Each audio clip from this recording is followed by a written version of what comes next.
Welcome back, guys, to another video, and today I'll be doing a review of the Firemen, released in 1994 by Human Entertainment, the same folks who brought us games like Clock Tower, Monster Party, and one of my personal favorites, the Fire Pro Wrestling series. Now, the story takes place in the middle of a Christmas party at a chemical company called Microtech that just got set on fire, and is up to the firemen Pete and Daniel, along with a second pair of firefighters in another part of the building, and they are tasked with saving civilians, putting out fires, and removing an explosive chemical called MDL from the basement of the facility. With the game having 4 stages, it's surprisingly a pretty lengthy game, featuring a very archaic style that I really enjoy.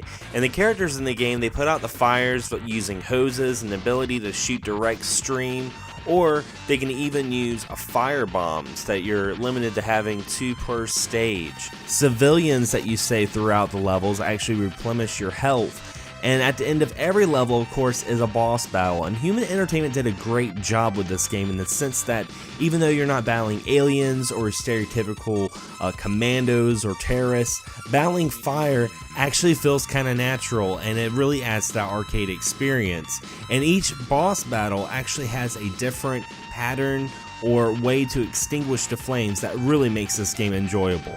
Now, one gripe I have about Firemen is the fact this game does not offer a 2-player mode. This game screams couch co-op, and while the AI character helps you out throughout the game, is pretty smart and cunning, nothing compares with sitting with a good friend and enjoying this top-down shooter. I don't know what they were thinking with it.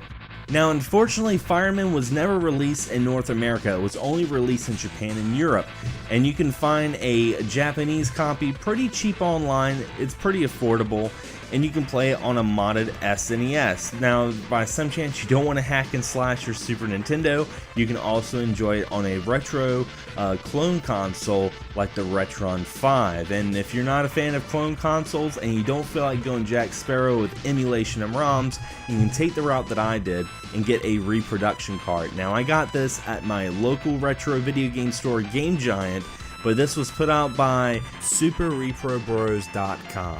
And I'll have a link on the description below to their website. These guys do a great job making reproductions. They did a fantastic port of the Firemen. I really enjoyed it. And if you're a big fan of the Firemen series after playing the first one, they did make a sequel, but it was only for the PlayStation 1 in Japan, called The Firemen 2.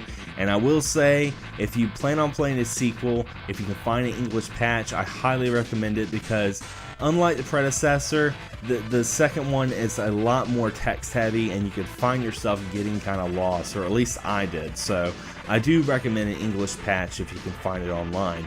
But anyway, guys, that is my review of the Firemen for the Super Nintendo / Super Famicom. It's an excellent shooter. I highly recommend it. As always, guys, thanks for watching, thanks for subscribing, and as always, happy gaming. Can't get enough of Excess Gaming Podcast? Be sure to check out our audio podcast on Podomag.com. You can also subscribe to us on iTunes. And if you have a YouTube channel or podcast you'd like to share, be sure to check us out on Facebook on our group page and join the community. As always, guys, thank you so much for all the support, and happy gaming.